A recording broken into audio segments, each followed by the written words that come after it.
On the day of my dear mother's funeral, my sister-in-law laughed, saying, "I overslept, so I'm skipping the funeral."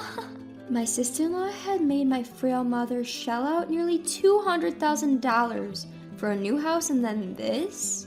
Holding back the tremor in my voice from sheer outrage, I spoke up. "Fine, but you're going to regret this, sis." "I won't regret anything. Haha, have a good one." The call from my sister-in-law ended. After the funeral, when I showed my brother something, even he, usually so gentle and calm, changed his face and said with anger in his voice, "Lisa, I need your help. We're going to drag her down to hell." My name is Lisa. I'm 28 years old and single. I have a fulfilling job, and despite being busy every day, I'm holding up well. Today is a weekend, a day off from work. I returned home where my mother lives after a long while. "Hi, Mom. Have you been doing well?" "Welcome back, Lisa. I'm glad to see you." We talked as we sipped our tea together. My mother is a kind person, gentle and elegant. A few years ago, my father passed away, and she has been living alone ever since. Both my father and I have always been concerned about my mother's health because she's always been weak. So I take the opportunity on my days off to visit my mother and catch up with her. "Mom, has anything troublesome or unusual happened recently?" "Well, there's something." Just as my mother was about to begin, the doorbell rang. It must be Stephanie." "Stephanie? Was she supposed to come today?"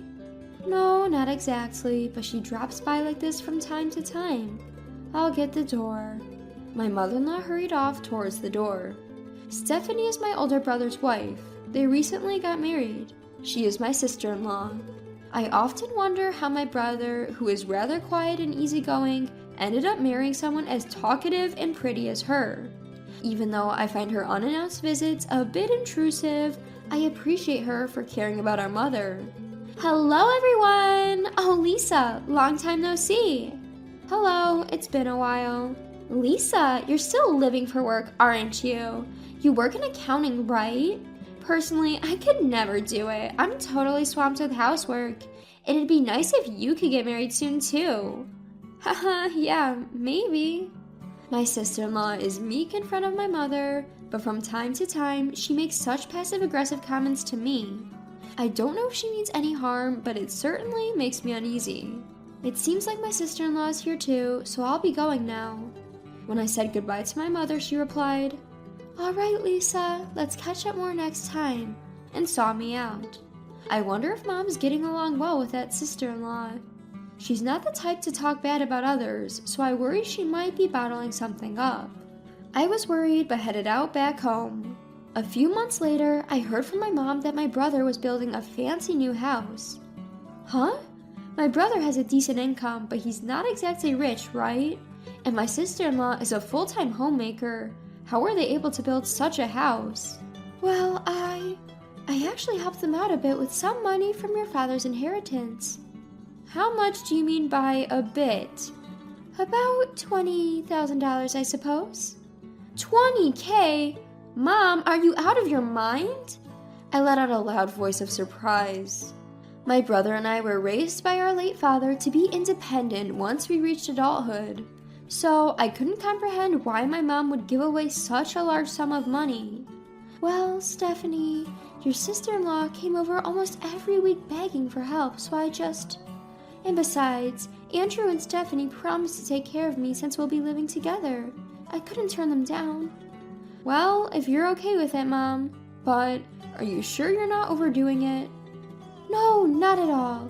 This will mean less worry and trouble for you, Lisa. I'm actually looking forward to this new life," Mom said with a smile. Later on, they built their house, and my brother, his wife, and Mom started living together. When I visited to bring a housewarming gift, I was taken aback by the luxurious house with its modern-style kitchen and bathroom, expensive-looking interior with pure wood, and spacious backyard. There was no way my brother could afford all this on his own. My sister-in-law proudly showed me around the house, and once the tour was over, I quietly spoke to my brother. Congrats on your new house, Andrew. Please take good care of Mom. Thanks, Lisa. Don't worry. Stephanie will look after Mom while I'm at work. I felt bad about Mom offering to contribute, but we're going to make sure she's even happier from now on. It seems my brother didn't know that his wife had repeatedly visited our mom to beg for money for the new house. I find him to be a good and kind person, but his oblivious side worries me at times. Alright, just make sure to take care of her. You too. Leave Mom to us and focus on your work. Shh, don't bring up work. Oh right, sorry. After finishing our conversation, I gifted him an envelope with some cash and a standing clock. This clock also helps monitor health, so please place it somewhere visible in the living room. Thanks. This clock is pretty high tech, huh? But it could be good for Mom and it looks stylish. Let's put it here. My brother placed the clock on a shelf in the living room. I should head home now. Take care. My sister-in-law was busy on the phone in another room, and I left the grand house with my mother and brother seeing me off. Half a year since then, my mom, who had been a concern, seemed to be getting along well with my brother and his wife, and I was able to focus on my work, thinking these days would continue, until I heard the news of my mom's passing. When my brother returned from work, he found that our mother had stopped breathing. It seemed she had passed away alone in her room.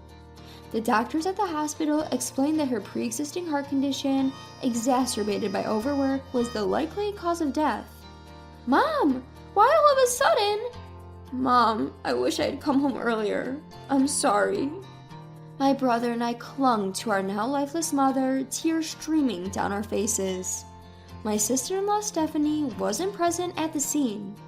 Brother, wasn't Stephanie supposed to be at home? And what do they mean by overwork?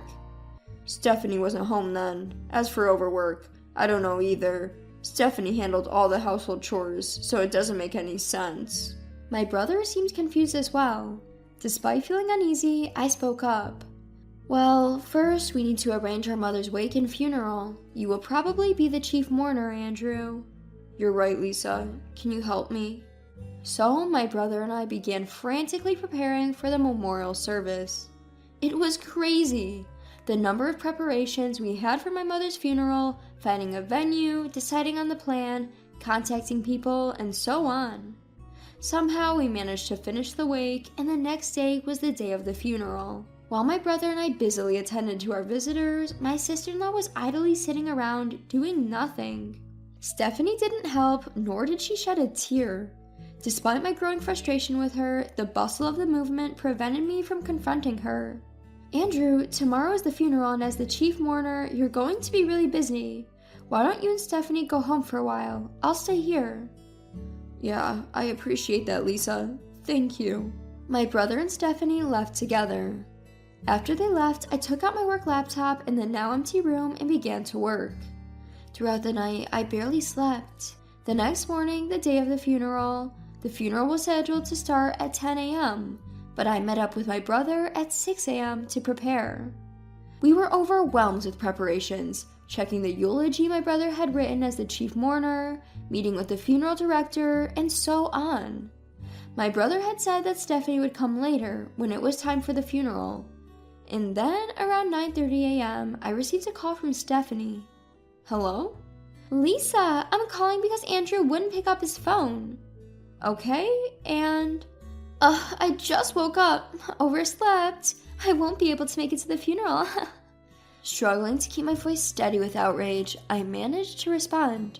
Alright, but you might regret it, Stephanie. I don't think so. Anyway, I know you're busy, but hang in there. Stephanie hung up. Hey, was that Stephanie just now? My brother approached and asked. Yeah, she overslept and said she's not coming today. Huh? What on earth is she saying? It's our mother's funeral. Just focus on the funeral, Andrew. I have something to show you afterward. Somehow we managed to get through the funeral. Together, my brother and I paid our respects to our mother's remains. Stephanie really didn't show up. What on earth was she thinking? By the way, Lisa, what is it that you wanted to show me? Sure, Andrew, take a look at this. I pulled out my laptop. What is... Oh! What appeared on the screen was the living room of my brother's house. In fact, the clock I had given him as a gift had a camera installed, meant for keeping an eye on elderly folks or pets. I gave it because I was worried about Mom, but since she seems well, I didn't want to invade the privacy of someone else's house, so I never looked at it until yesterday. But then I watched the footage from the past week. Here it is. I opened a few videos. My brother watched them with bated breath. What was captured there was the image of our mother being harshly exploited by my sister-in-law. "I'm taking care of you, so at least make sure to do your chores right." That's what Stephanie was saying, assigning all the household chores and tasks to my mom. From cooking to laundry to cleaning, my frail mother was seen to be made work to exhaustion. While my mother was busy with housework, my sister-in-law would doll up and go out. Upon viewing the footage of my mother, you could occasionally see her clutching her chest in discomfort and pulling out her phone, seemingly hesitating to call someone, then deciding against it. Mom couldn't tell us about the treatment she was receiving from Stephanie. She always wished for our happiness, you know. "Mom, I had no idea. Forgive me." Both my brother and I were crying. The thought of our mother was almost too much to bear. "Lisa, can we see the footage from the day Mom passed away?" My brother asked me. I haven't seen it, but Mom passed away in her own room, so I don't think we have any recording of her." As I said that, I set the recorded footage to the date our mother passed away. After finishing the morning chores, my mother was seen clutching her chest as she headed towards her room. They said she passed away around 2 p.m. The living room was empty for a while, but as we fast forward the recording, Andrew spoke up. "Hey, here, stop it, and turn up the volume." Around noon, my sister-in-law came into view of the camera. When the volume was turned up, you could hear her voice. "Hey, mother-in-law! Mother-in-law!" My sister-in-law was calling out towards my mother's room. However, when there was no response, she seemed to think my mother was not there. She then sat down on the sofa and began making a phone call. "Hello? Thanks for being with me just now. Ugh, seems like the old lady is out and about, leaving the house chores half done. Wonder what she's up to." It seems like she was calling someone she had been with since morning. Upon hearing the harsh content of the conversation, I couldn't help but grimace. My sister-in-law continued the conversation. "What if she's dead? That would be something. But then again, I could skip the funeral and maybe go on a trip with Daniel. I mean, opportunities like these don't come around very often." My brother and I stared in disbelief. The person on the other end of the line was my sister-in-law's lover. Wouldn't it be nice if that really happened? Then I could make up some story about domestic abuse from my husband, get a big divorce settlement, and buy this house. Then Daniel and I could live here together. So where do you want to go if we take that trip? I'm thinking... Enough. My brother interrupted. I stopped the video. My normally kind and gentle brother changed his expression, and with a voice steeping with anger, he said, "Lisa, I need your help. We're going to drag her down to hell."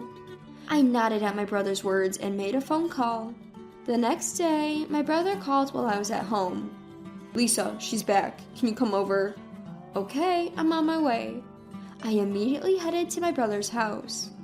"Why, hello there, Lisa. What brings you here on such short notice? You really should have let me know you were coming." My sister-in-law, who had come out to greet me, looked slightly annoyed. "Andrew called me here. Please come this way."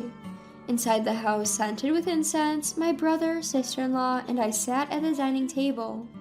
"What's this all about? You two look so serious. I do feel bad about missing the funeral."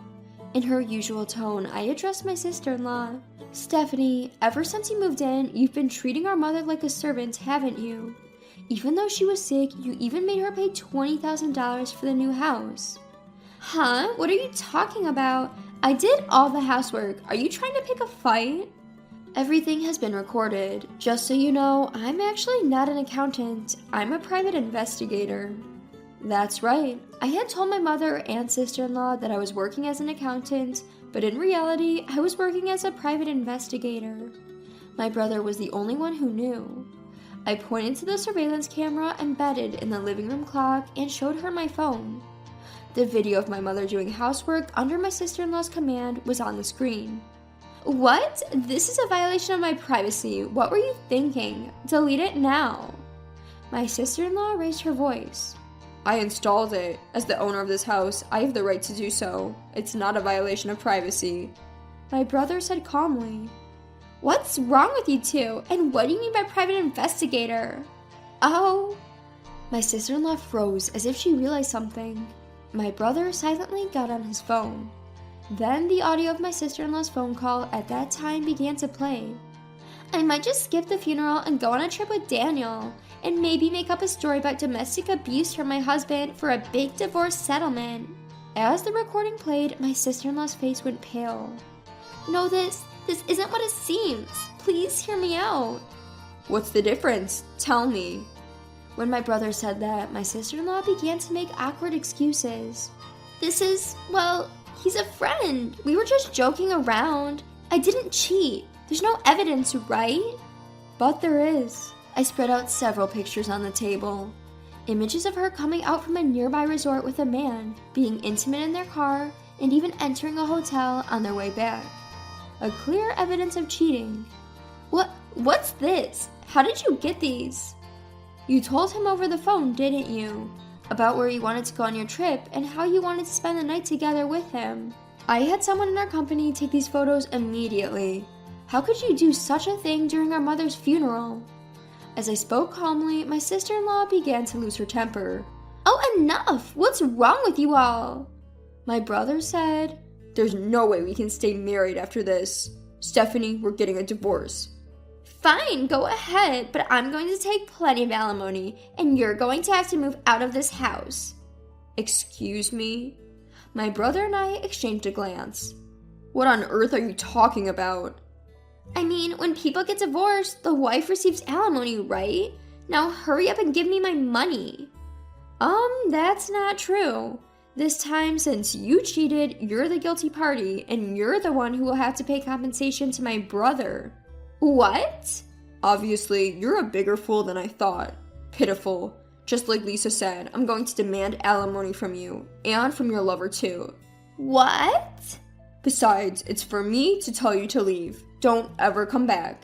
No, this must be a lie. I handed the return suitcase to my sister-in-law, who just stood there speechless, and chased her down to the entrance. After closing the door, I gently patted my downcast brother's shoulder. And then, 6 months later, my brother's divorce from my former sister-in-law was finalized. She took it to mediation, but it seemed that mediators all frowned upon seeing the evidence my brother had gathered.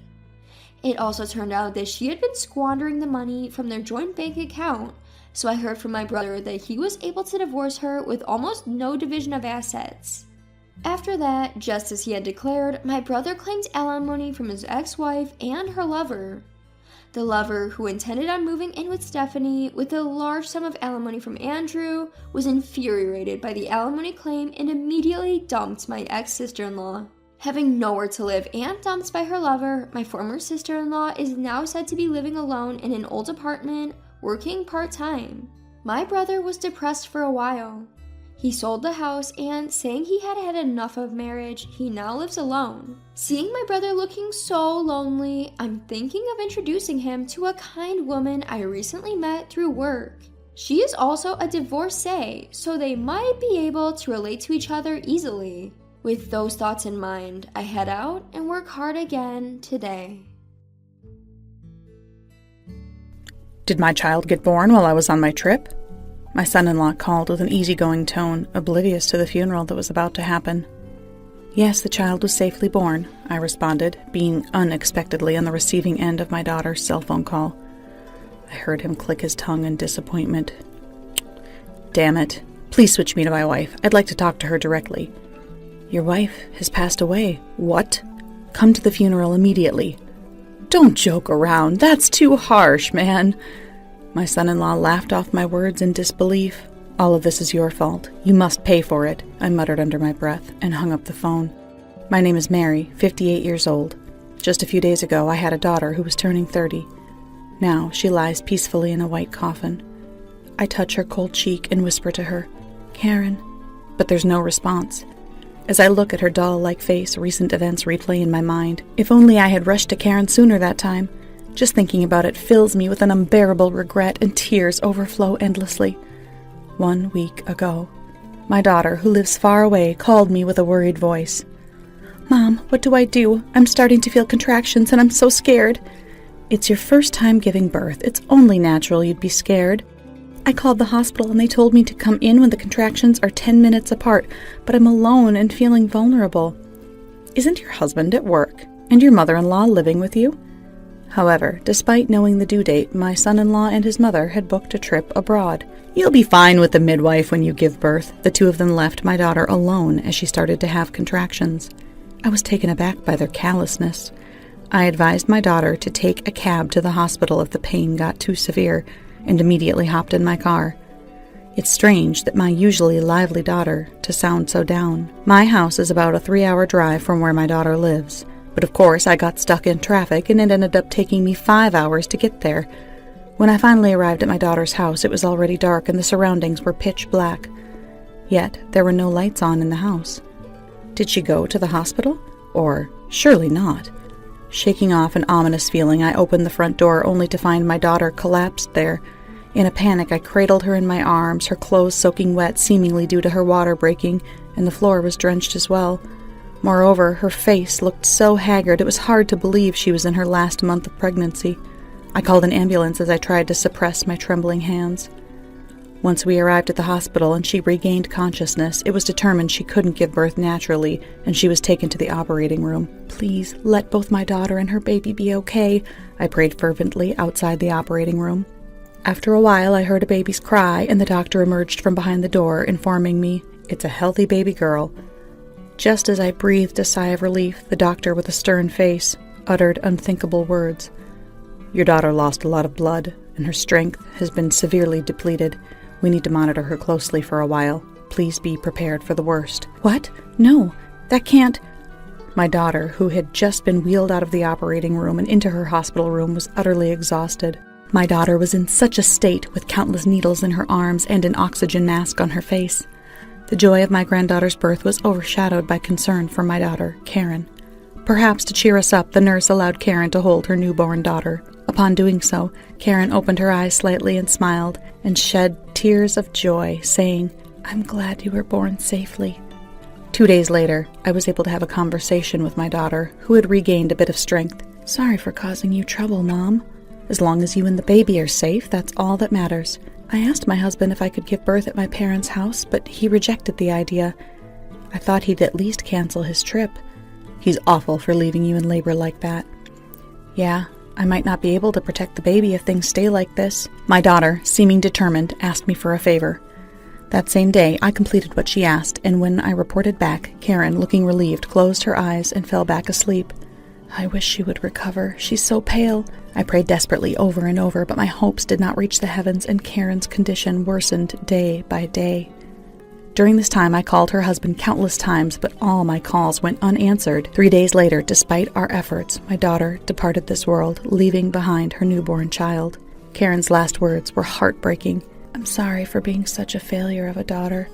Please protect the baby, Mom." She wasn't the type to say such things. "Karen, I'm sorry I couldn't get to you sooner." My heart was overwhelmed with grief and pain at losing my precious daughter, but I couldn't just wallow in sorrow. I made countless calls to my son-in-law's mobile phone to inform him of Karen's death, but he never picked up. In sheer desperation, I headed to my daughter's home to look up the phone number of the hotel she was staying at during her trip. While there, searching for anything like an itinerary, I stumbled upon my daughter's diary in a drawer. What in the world? This is horrible! The diary contained a truth far beyond my imagination. As I continued reading, I discovered the real meaning behind my daughter's words when she called herself a failure of a daughter. Overwhelmed with trembling hands and a heart that wouldn't stop shaking, I crouched down right there on the spot. "I will never forgive them for causing my child such pain. I'll make them regret this." I held my daughter's diary close to my heart, making that vow with determination. Several days later, her carefree son-in-law returned my call. "I'm back in the States. It's the return of the Lord and Master. Has the baby been born safely?" "Yes, the baby is full of life." This is my wife's phone, right? The voice seems different." "Oh, you're right. It's been a while, Richard. I'm Karen's mother." Oh, it's my mother-in-law. You should have said so sooner. Hurry up and let me talk to Karen. I'm afraid I can't do that. Our daughter has passed away. What? It's your fault for leaving her alone when her labor started. She's dead? Don't joke around. The funeral is about to start. If you feel any remorse, come right now. I just informed him of the location of the funeral and immediately ended the call. He rang back immediately, but I didn't want him disturbing my farewell to my daughter, so I ignored him and turned off my phone. When the time came, the funeral was carried out solemnly. I'm so sorry, Karen. It must have been hard for you, and I'm sorry I didn't realize it sooner. Tears kept falling no matter how I tried to wipe them away. Next to me, I could see my husband biting his lip, keeping his head down, desperately holding back his tears. After the cremation, as I was carefully holding the small box with Karen's ashes, her husband and her mother-in-law finally arrived. They were shocked to see the sorrow-filled faces of those present. Furthermore, it seemed they had come straight from the airport. Her husband was wearing a Hawaiian shirt, and her mother-in-law had on a large-brimmed straw hat with her sunglasses still on. My husband's face turned into that of a demon's. What's with that disrespectful attire? Can't you at least dress appropriately for a funeral? Well, we had to hurry because of what you said. Before making any excuses, apologized to our daughter, sincerely. Then, her son-in-law, rather than breaking down in front of her portrait as I thought he would, let out a snort and chuckled. I should be the one receiving an apology. Who's going to take care of the house now? Anybody can give birth. She was an utterly hopeless wife. What a despicable thing to say. I'm just telling it like it is. His mother, sitting next to him, fervently nodded. That's right. Angry, my hand tightened up into a fist, my nails digging into my skin, a sharp pain shooting up. My usually gentle husband had an uncharacteristically fierce look in his eyes, a sight I had never seen before. Yet, he didn't seem bothered by it. So, did she have a girl? Yes. I knew it. If only you could have given me a boy to carry on the family name. You're just a useless, incompetent daughter-in-law. I gritted my teeth, suppressing the urge to lash out at him. I don't need the kid. Raise it yourselves. That was the plan from the start. Besides, you and Karen's divorce was already finalized. What? Divorce? I submitted the divorce papers at Karen's request. You wrote them yourself, right? Used them as a threat? Karen, who had been tolerating all sorts of abuse because she believed her child needed a father, had entrusted me with the divorce papers because she feared she couldn't protect the child. Karen won custody, so we will take responsibility for raising the child. You went and filed the papers without permission? But since Karen's gone, by default, I get custody. I'll raise the kid, so pay up child support. Do you understand what you're saying? Yeah. Hand over the kid. I'll take care of her for free. Just pay me. How despicable. We've already applied for guardianship, so you're the one who's going to pay child support. Huh? You're greedier than I thought. But I have Karen's life insurance payout. I can afford to pay around $1,000. I was taken back by my son-in-law's words. It sounded like he had planned for Karen to pass away first. Wait, you mean... Everything went according to plan. Karen finally made herself useful, huh? Ha ha. So you deliberately left our daughter. Well, yeah.